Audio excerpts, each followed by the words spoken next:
So in the Chassidic literature, you have a unique subset of essays that are referred to as maimarim. And maimarim are really, really important within the Chassidic world because they are the ways that each of the Rebbes leading the Chassidic movement bring their ideas from a philosophical world and a theological world into a practical manner. And so this is a really, really important discourse. It's a really powerful discourse. For me, it's one of the most moving ones I've ever come across. And I'll just describe to you a little bit how these essays, how these discourses work before we enter into them, so that you get an idea of what the system, so to speak, of this, what we call a mimer is.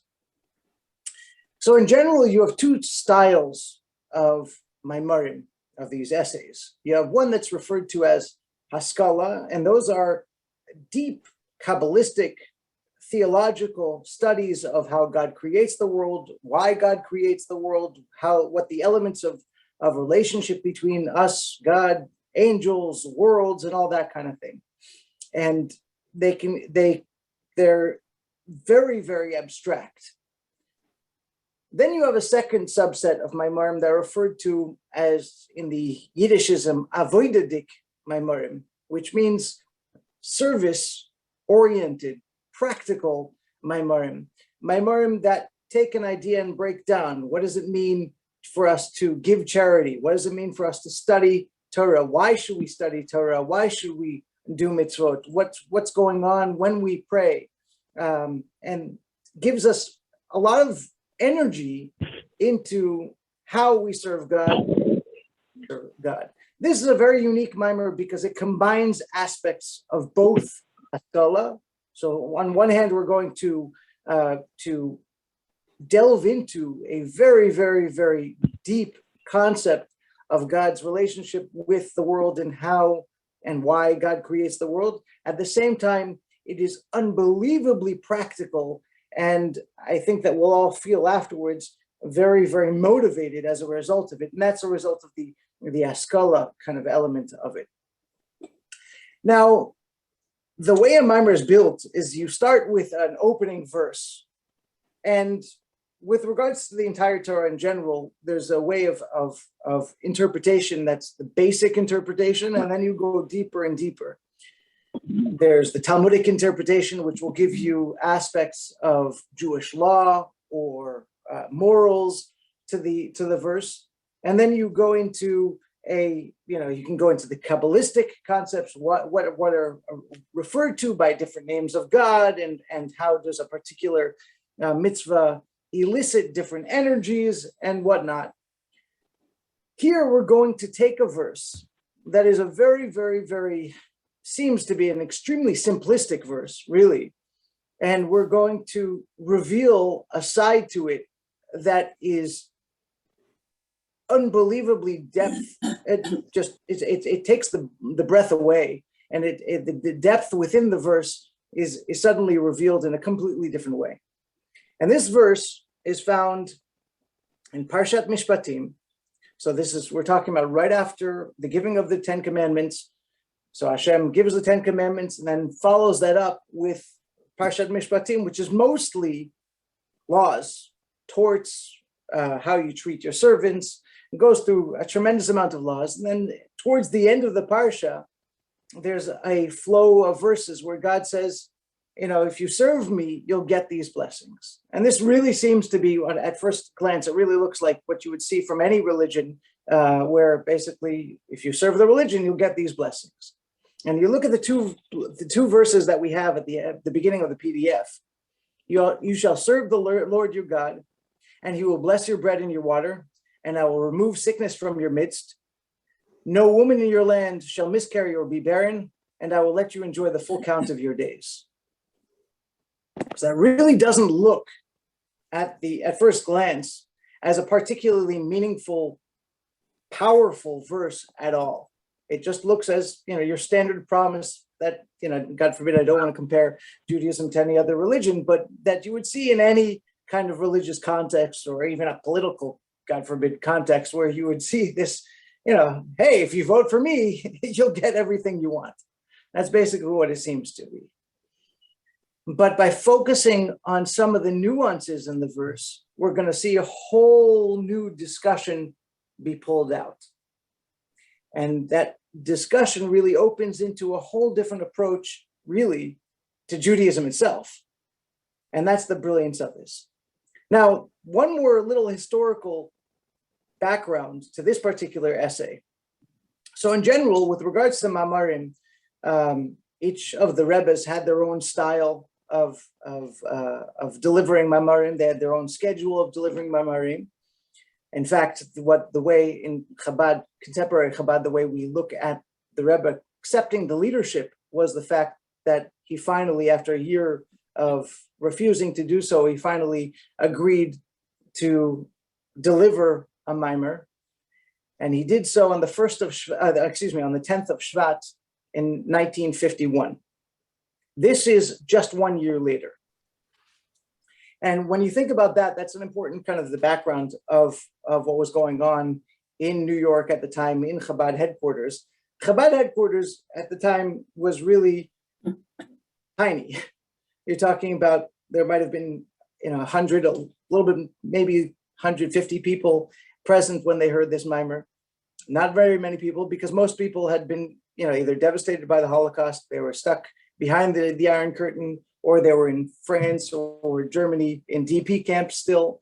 And of course, there was a growing community in Israel. But it was a very, very small community. The community had been devastated, of course, by the loss of the Rebbe, who had led them through the communist purges and really was an incredibly forceful figure in standing up and bringing Judaism back to the United States. And then when he passed away, there was a vacuum for many of these people, because many of these people had literally devoted their lives to the previous Rebbe. And so while the younger set and many of the Chassidim recognized that the Rebbe was, in fact, the Rebbe, there were several people who were, some of the older Chassidim who looked at him. The Rebbe was only 50 years old. He wore a modern hat. He didn't really look the part of a Chassidic Rebbe if you're going to describe it in that kind of external way. And they were a little bit hesitant. They respected him. But when the Rebbe said this mimer, and he delivered this mimer not just from an academic perspective, but you'll see throughout the mimer, it gets more and more emotional and more powerful as it goes into the idea. And at the time that he actually delivered this mimer, towards the end, he actually broke down in tears while talking about some of these ideas of service of God, and couldn't continue for several minutes and just sat there on Shabbat just sobbing about the relationship between us and God and the importance of serving God. And it was at that point that many of these people who were, if you want to call them holdovers, realized that this man is truly a Rebbe. This man is truly capable of bringing us to a place, because he truly is focused on serving God. And so therefore it was a monumental event because of that. One final piece of background, and that is, in general, with the Rebbe's essays and discourses and whatnot, you have essays that were edited. In other words, they took the transcript and sent it into the Rebbe, and the Rebbe, went through the information and added ideas, took ideas out, expanded concepts, and all that. There are also the unedited transcripts, and these were typically taken down immediately after Shabbat. And in fact, this one is unedited. And there's an advantage to the unedited transcripts, because the emotion remains there. They're not just translated into book form, so to speak. The energy is sitting there right on the page. And I kid you not, when the first time I studied this mimer and I came across it, not knowing that it was so to speak so epic, I felt like the pages were still wet from the Rebbe's tears. And so it's a really, really powerful, it's one of my absolute favorite pieces of material to study. I study it regularly, and it's really an honor to be able to present it to you. Rabbi? So, go ahead. Question? Yeah. You said you're Is that going a to question? talk about a mishpat in Mishpatim, right? A pasuk in Mishpatim. Yes. And Yes, where so can this- I find it? Where can I find the pasuk?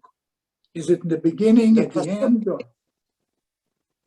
It's the beginning of Shishi. Let me give you the exact source, and I apologize about Shishi? that. I did not put the source. It is Shemot 23, chapter 23, verse 25 and 26. Thank you. Absolutely. So the Rebbe starts off with actually the second verse in these two verses that we have at the beginning of our PDF. Lo tieh Meshakeila v'akara ba'artzecha et mismar yamecha amaleh. That there will be no bereaved or barren woman in your land, and I will fill the days of your life. And he explains, and this first chapter is really just a basic analysis of what's going on here. And then we're going to ask two questions that break open the discussion.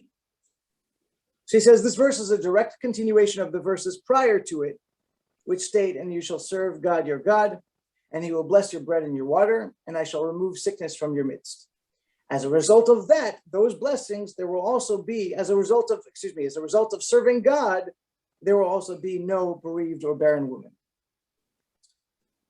So the Rebbe explains in these verses, we find three blessings promised: the blessings of children, family, health, and sustenance. Within this context, they're promised in such a way that the blessings will be in great abundance and richness. So firstly, the words, he will bless your bread and your water, refer to sustenance. And the term bless here shows that not only will you have sustenance in accordance with your needs, but even additional blessing.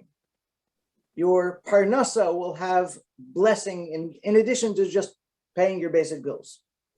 Number two, the words, I shall remove sickness from your midst, of course, refers to health.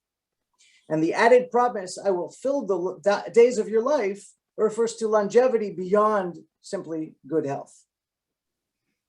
Likewise, number three, there will be no bereaved or barren woman in your land. So that refers to the blessing of the birth of children, as well as to their subsequent long life, even into one's old age. And in fact, we see that term Meshakeila, shikul, that concept of bereavement, mentioned by our forefather Jacob. He uses the same word bereaved when he lost one of his children, even though he was elderly at that point. So this was going back into the story of Joseph. He thought he had already lost Joseph. And then afterwards, Simon was taken away by Joseph. He did not know that Simon was taken as a pretext. And then afterwards, he's afraid of losing Benjamin. And he uses the term kasher shachalti, as I have been bereaved, I will be bereaved. He's basically just giving up. But the same term, Meshakeila, shikul, refers to bereavement, losing children. It's a very interesting thing. I saw a friend posted in a post recently that in general there are terms for people who have lost, parents are orphaned. You have somebody who's lost a spouse, that's a widow or a widower. And they said that there's no word in the English for somebody who loses children, but there's a deep sense of bereavement when a person's lost a child. And so I pointed out that actually the Hebrew does have this term Meshakeila, somebody who has shikul, they are bereaved. That refers to somebody who loses their children. Now, here's where we start flipping the entire verse on its head. The verse uses the term lo tieh, which can be translated in two different ways. In the simple context, as we have just explained, is a promise. Lo tieh Meshakeila ba'artzecha, that there will not be, God is saying, I promise, I'm telling you that there will not be a bereaved or barren woman in your land. Or alternatively, lo tieh can also be as an instruction. You shall not be a bereaved or barren woman. Now, obviously, if you're going to retranslate it in that kind of way, we're not talking about physically, because these things are not things that you can command somebody to do. This is something that is purely a spiritual idea, and that's exactly what we're cracking into this verse. We're now going to reveal an idea throughout this discourse of a spiritual disease or spiritual diseases that are the ideas of bereavement in one's spiritual service and barrenness in spiritual service. And to give a little bit of insight into where we're going to go without revealing all the goodies ahead, but basically we're going to be speaking about inspiration. We're going to be talking about when a person is in a space where they are either incapable of becoming inspired, or their inspiration doesn't lead to any practical outlet. Those are the concepts that we're going to be talking about. And so the idea of bereavement and the idea of barrenness now no longer is just on the physical side of things. Now we're going to be looking at this entire verse from the spiritual side of things. And the Rebbe explains, the meaning of this double translation is, if you do what is necessary to not be bereaved or barren, then God promises that he will not cause you to be bereaved or barren. And the key to this is found through fulfilling the words found earlier in the verse, and you shall serve God, your God.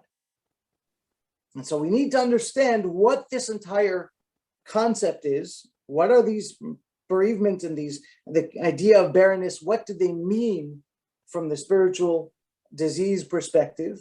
And we also are going to need to explore what is the idea of what we refer to as avodah. Avodah means service. And in the colloquial Chabadisms, we call it avodah, avodas Hashem, serving God. But serving God is not basically just putting on a certain set of clothes and looking a certain way. It's something very deep within oneself, and that's what we're going to need to explore. Mr. Jacobowitz. Thank you, Rabbi. Yes, question. Yes, I do have a question, but I just want to make sure that people realize that we can download the PDF for your paper as a reference. I think that's important because some of us may not realize that. But important for me is when we talk about the first page that we have where both of those statements are, what you're saying, if I understand it correctly, is there's this physical being, but also there's a metaphoric translation relative to what the terms barren and everything else means. And that's part of the mystique of what we have to surface from what was originally the printed word. Am I correct in trying to understand the philosophy behind studying this text? That is exactly it. That's exactly it. Because if we look at the Torah as God's word, then it's not just a literal message on paper or story, right, or a parchment. There are deeper and deeper and ever deeper messages that need to be uncovered. And so therefore, the way that's done is to be able to look into the context, to look into the verbiage, to look into the grammar, letters, specific words, why not use other words? All of those ideas give you a deeper and deeper perspective. Mr. Resnick? Yeah, I wanted to ask, absolutely, when you say there won't be Meshakeila be'artzecha, is that forever or just in your lifetime? Because you walked Hashem. In the context of this study here, we're going to be talking about in one's own life. We're not talking about the world to come. We're talking about, very practically speaking, our own lives here. Thank you. Absolutely. So then the Rebbe adds a parenthetical comment, and this is truly a parenthetical comment. It's not really for right now to go into because it's really a massive conversation in and of itself. He says, parenthetically, while in general our sages say that these blessings are not dependent upon one's merit, but upon one's mazel, one's spiritual luck, so to speak. However, the abundance of blessing is, in fact, dependent upon one's service of God, upon one's avodah. And so the idea there, and I see we've got another hand up, so I'm going to get that in just a moment. But the idea here is just pointing out that the sages do say that there are different times that are relevant to certain things, and people receive blessings based on certain times, certain energies which are within those times. A person's birth, the specific time of the day, the specific time of the month, and all those kinds of things have energies along with them. And those energies are generally referred to as a person's mazel. And then the blessings that one receives can be through somebody's mazel. Of course, in Judaism, we do believe that can be superseded by prayer and by other things. But again, that's an entirely separate discussion. This is just parenthetical for those people who are Talmudic scholars who know that this is part of the conversation. The Rebbe is basically saying, okay, I know that this subject exists. I know that the sages talk about mazel and that kind of concept, but we're talking about the abundance of blessing that we're talking about here specifically is dependent upon one's service of God. And that's really what we're going to focus on. We're not going to get into the whole conversation about a person's life status and birth and all that kind of thing. What's the question? There's a hand up. Yes, my question is, do my blessings carry on I've got somebody here. to my son when I teach him about what it is to be a Jew? Do my blessings go, in other words, through the mere fact that I bore him? Yes, there are many discussions about that idea, but there's no question whatsoever that there is a process of bringing the blessing to your children through teaching them, through doing the mitzvot in their environs and all that kind of thing. That is all part of the process. At some point in their adulthood, they also need to activate on those blessings as well. So it's not just a simple kind of term where it, like, okay, have it. Exactly. Okay, thank you, Rabbi. Thank you. Absolutely. So now in chapter 2, we're going to ask a very, very, very powerful question. Does God care? Does God care about us? And a little bit of background, when I was at the University of Washington once, I was speaking to an elderly professor, and he looked at me as a rabbi, and he goes, you know, I believe in, man, I'm forgetting the exact theory, chain theory, that there are multiple universes out there, and we're just one fraction of one tiny universe here. And basically he was trying to insinuate that everything's truly meaningless. And I said to him, actually, that's exactly what I find so meaningful. Yes, there are many universes, or not physical, but in terms of spiritual dimensions, there are many, many different levels. But meaning is found within ourselves because God cares about ourselves. And that's the whole idea of a mitzvah, that God asks us to do something. So that's in general, that's the idea. But when we talk about an idea in general, we can't just say that this idea exists without giving some kind of source text. And here we're going to see it's not so simple when we talk about, quote unquote, does God care? There are actually different opinions, and we want to try to resolve the different opinions. And so the question begins with beginning of chapter 2. What in fact is considered service of God? What is avodah? What is it? So the Rebbe says, generally speaking, the whole idea of service is only relevant to an earthly servant and master, in which the servant actually fills his master's needs.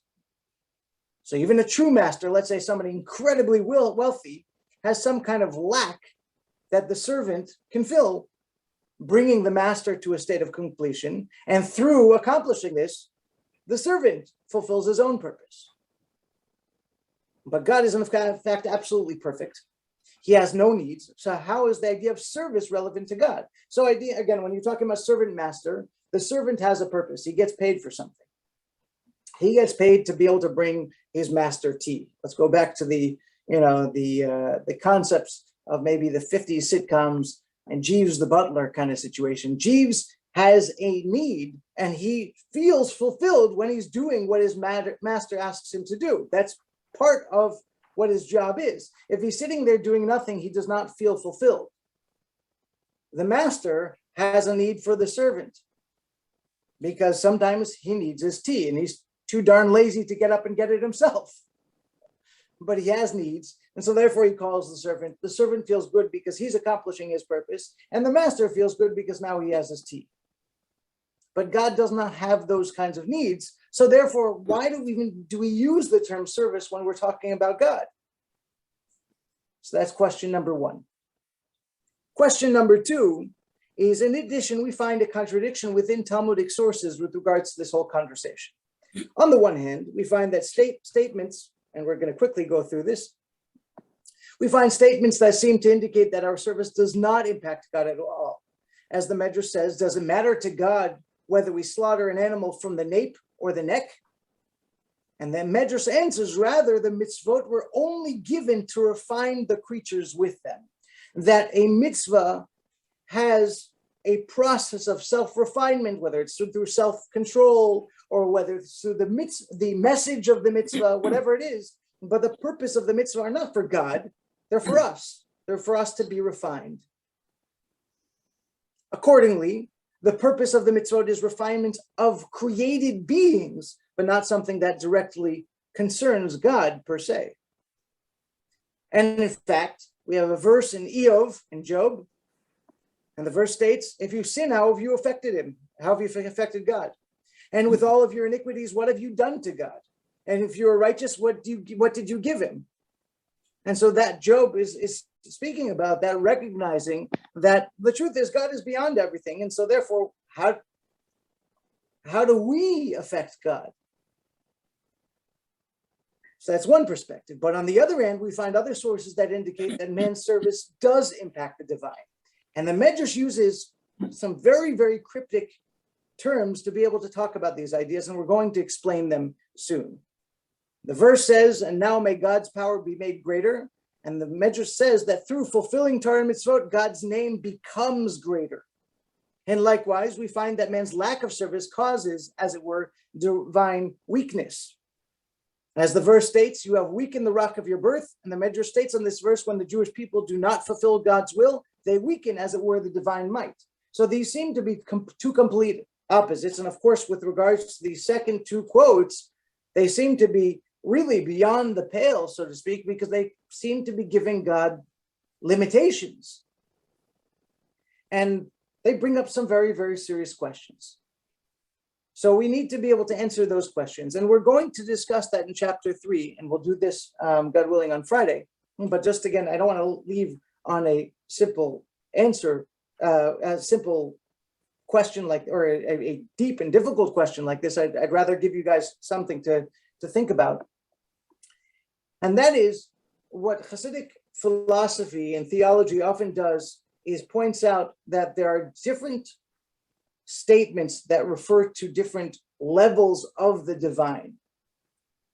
There are a vast amount of ways in which God relates to us, whether it's in the physical way or the supernatural way. So you have within nature, and then you have beyond nature, miracles and such. Then you have things that go to the essence of our core, the deepest levels of who we are.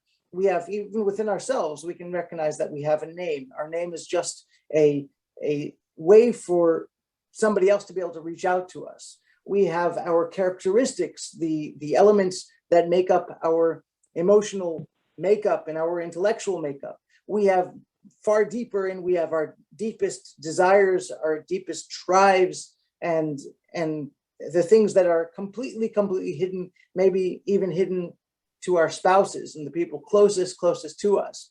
And all of those are different parameters, and we relate to different sort of situations based on what's going on in each one of those different parameters. Well, the divine also has those elements, not in those physical way, but oftentimes when we have these kind of discussions and we realize that there are these, so to speak, contradictions, the way to be able to understand them is to be able to apply them into the system of the divine.